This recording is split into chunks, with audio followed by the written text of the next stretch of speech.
Lawmakers in Springfield thinking about raising the state's personal and corporate income taxes, but does raising taxes during hard economic times make any sense? Jim Tobin, the president of the Illinois Taxpayers Education Foundation, says this could cripple our state's economy, and he just joined us this morning. First of all, describe what your organization does. We're the largest taxpayer group in Illinois, and we have defeated the state income tax increase 15 years in a row.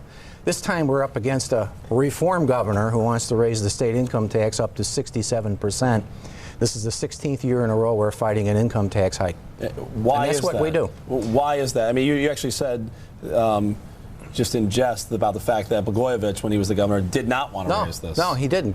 And we don't have to. In fact, there's a candidate running for governor in the GOP primary, Senator Bill Brady, who says we can cut taxes, not raise them.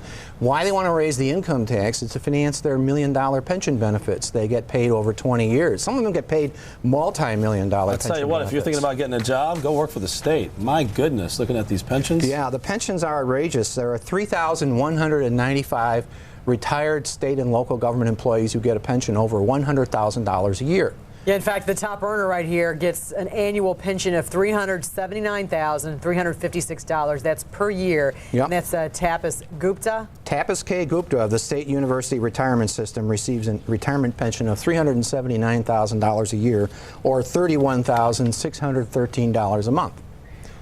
And some would argue that they want to do away with the pensions and let everybody in the public in the public sector be like the private sector and have 401ks. We need to reform the system. Require all new government employees to get 401ks. Then there would be no new unfunded liabilities in the pension system. And for the current employees, require them to pay 5 percentage points more for their own retirement. That would eliminate $10 billion of the unfunded pension liabilities. How does this pension compare to other states?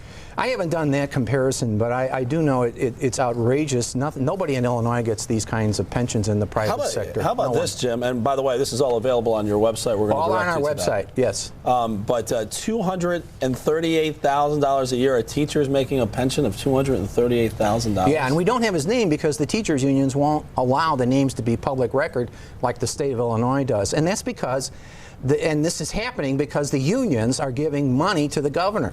Yeah. And his friends. But even a public school teacher doesn't make that much in a year, not even a quarter of that. Most retired government school teachers in the suburbs and the high schools retire at $100,000 or more. The highest paid government school teacher right now in the suburbs is getting about $200,000. So they're making real good money for 9 months' work employment. And wow. So we're asking everybody to get on our website and print out this flyer, actually a clean flyer, and hand it out to their friends. It's on our website at ntui.org, and they can get the list of the top 100 pensioners on our website. And we're asking everybody to call Governor Quinn at 312-814-2121. That's on this flyer as well, and ask the governor to back off. Ask the governor to oppose raising the income tax. He plans to announce it on March 18th. I'm going to be devil's advocate for a second. You said you guys have successfully fought the increase in state income taxes for how many years now? 15 years in a row. So some would say maybe, for 15 years we haven't had an increase. What do you say to somebody who says, well, maybe it's time we have a little bit? Well, the revenue is pouring into the state treasury for 6 years in a row. They took in more than the rate of inflation, over $10 billion in new revenue. This year, the first 8 months of this year, revenue is down 5%, about $2 billion. Now, that's basically a modest drop and modest dip. It's no reason to raise the income tax up to 67% and destroy up to 100,000 jobs in the private sector, because that's what this income tax increase will do.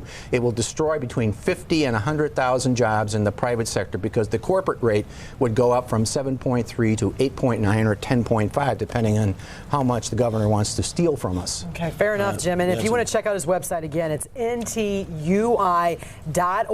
the National Taxpayers United of Illinois. I think you were on a couple years ago, and when you were on, how many hits did you get? After? We had 7,000 or 8,000 visits to our website within 24 hours. Wow. Yeah. Well, I mean, this is obviously talking about taxes right now. Right. Yeah, go check it out. Talking about when it's going to go down. That would be an interesting conversation. Well, if enough people call the governor, we will get the taxes cut here in Illinois. Okay. All right. That's right. NTUI. I cannot stress it enough.